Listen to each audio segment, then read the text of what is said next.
যতবার আমি নির্বাচন করছি প্রতিবারে ওনাকে নিয়ে আমি মাজার জিয়ারত করছি, আজকে নাই। আমি তো আজকে আনতে যাইতে পারবো এটারও কিন্তু গ্যারান্টি নেই। তো কাজে মৃত ব্যক্তির প্রতি কেউ কোন প্রকার কুপ রাখা ঠিক নেই। অঞ্চলবাসীর পক্ষে থেকে, আমার পক্ষে থেকে কারোর সাথে যদি কোনো প্রকার ভুল বেয়াদবি হয়ে থাকে আল্লাহ রাস্তা ক্ষমা করে দেবে, কারণ উনার ক্ষমা চাওয়ার মতো কিন্তু সুযোগ আর নাই। কাজে আমি উনার পরিবারের পক্ষ থেকে সকলের কাছে ক্ষমা চাই, কারণ আমারও একদিন এমন হবে,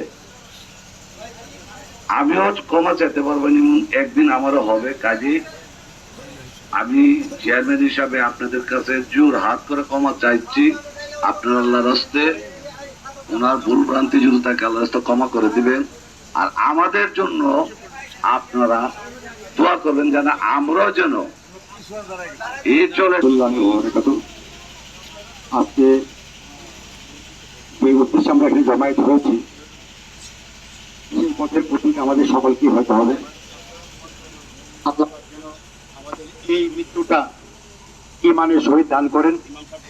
আমরা প্রত্যেকেরই উচিত প্রতিদিন যেন আমাদের মরণের কথা স্মরণ করি। আমরা যত বেশি মরণের কথা স্মরণ করবো তত অন্যায় থেকে আমরা বেঁচে থাকবো। আল্লাহ পাক যেন আমাদের প্রত্যেকেই আমল আখলাক সবকিছু ঠিক করে এবং শেষ মুহূর্তে যেন দয়াল নবীর চেহারায় আনোয়ার দেখা দেখা ঈমানের সহিত আমাদের মরণ হয়, এই আশা রেখে আজকে এই মায়াতের জন্য আমরা দোয়া করবো। উনাকে যেন আল্লাহ মাফ করে এবং আমাদেরকে যেন আল্লাহ পাক মাফ করে এবং উনার পরিবার বর্গকে যেন আল্লাহ পাক ধৈর্য ধারণ করে তৌফিক দান করেন। আসসালামু আলাইকুম ওয়া রাহমাতুল্লাহ। আসসালামু আলাইকুম। আলোচনার কিছু যাই, মাহমুদ সাহেব তোমরা একটু ভালো মনের মানুষ আছে, প্রায় আসতাম। আমার ছোট ভাই ছিল, আসলে তার কাছ থেকে সুন্দর একটা আপ্যায়ন পাইতাম। তার যে সুন্দর একটা মানে এত সুন্দর মনের একটা মানুষ ছিল, এত তাড়াতাড়ি এইভাবে চলে যাবো আমরা কোনোদিন কল্পনা করতে পারিনি। আর আসলে ভালো মানুষ তাড়াতাড়ি যায়। যাই হোক, তারা তার মাগফিরাত কামনা করি। সাথে সাথে তার যারা আত্মীয় স্বজন আছে, তার ছেলে মেয়ে বউ বাচ্চা যারা আছে, তারা যাতে এই সুখ সইতে পারে, আল্লাহ যেন তাদেরকে এই তৌফিক দেয়।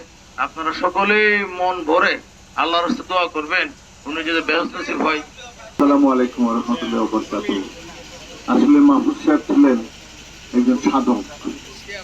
আমি আমার বয়সে অনেক ছোট, তারপরে আমি কিন্তু যখনই এখানে আসছি আমি মাহমুদ সাহেবের সঙ্গে সাক্ষাৎ না করে যাই নাই। কারণ আমার মা ওলির ভক্ত, আমার মা নির্দেশনাই ছিল যখনই ওইদিকে যাবা ওলিকে সালাম করে আসবা। আমরা সবসময় আসতাম, এই সাধকরা এইভাবে চলে যাবে। কারণ আজকে আমাদের মৃত্যু হলে আমরা বলতাম যে স্বাভাবিক মৃত্যু, কিন্তু মাহমুদ সাহেবের মৃত্যুটা কিন্তু স্বাভাবিক না, অকাল মৃত্যু। এত অল্প বয়সে চলে যাবে যে কল্পনা করতে হবে না। আসলে আমাদের যে এক সেকেন্ডের ভরসা নাই, এটাই তার প্রমাণ। আমি ওনার আত্মার মাগফিরাত কামনা করছি। সুখ সন্তপ্ত পরিবারের প্রতি জানাই গভীর সমবেদনা। আল্লাহ ওনাকে বেহেশত নসিব করা। আল্লাহ ওনার প্রতি মেহেরবান সত্য দেখেছি, আপনারা অনেকেই দেখেছেন। আমি দেখি না ওনার জীবনে একবারও আসে ওনার সাথে কথা বলতে। ওনার হাসি মুখ ছাড়া আপনারা কেউ দেখেছেন? সর্বসময় উজ্জ্বল একটা জনাব আসাদুল হক মেহেদী ভাই।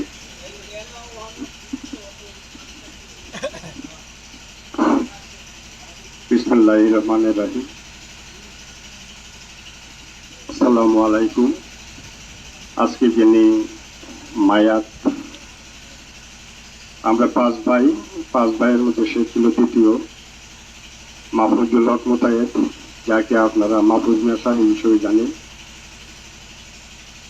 এবং আমাদের তিন বোন আছে। ভাই বোনের দিক দিয়ে সে হলো তৃতীয়, ভাইদের দিক থেকে সে দ্বিতীয়। আসলে ভারাক্রান্ত মন নিয়ে দাঁড়িয়েছি, যদি কিছু বলার থাকলেও মনটা এরকম নেই। তারপরেও আপনারা যারা তার জানা যায় তাকে ভালোবেসে উপস্থিত হয়েছে, আমরা পরিবারের পক্ষ থেকে আপনাদের কাছে তার জন্য দোয়া প্রার্থী। আপনারা তার জন্য দোয়া করবেন। কথায় বার্তায় যদি কারো মনে আঘাত দিয়ে থাকে আপনারা আল্লাহর হস্তে তার এই অন্তিম সময়ে, বিদায়ের সময়ে আপনারা তাকে ক্ষমা সুন্দর দৃষ্টিতে দেখবেন। তো চলাফেরা করতে গিয়ে হয়তো অনেকের সাথে লেনা দেনাও হয়ে থাকতে পারে। যদি এরকম কিছু হয়ে থাকে, কেউ যদি ওনার কাছে কোনো দেনা পেয়ে থাকে, আপনারা দয়া করে আমাদেরকে জানাবেন। আমরা আপনাদের দেনা পরিশোধ করার সর্বোচ্চ চেষ্টা করব। সর্বশেষ উনি কিন্তু একজন পীর ছিলেন, ওনার কিন্তু অনেক আমরা ওখানে পড়বো।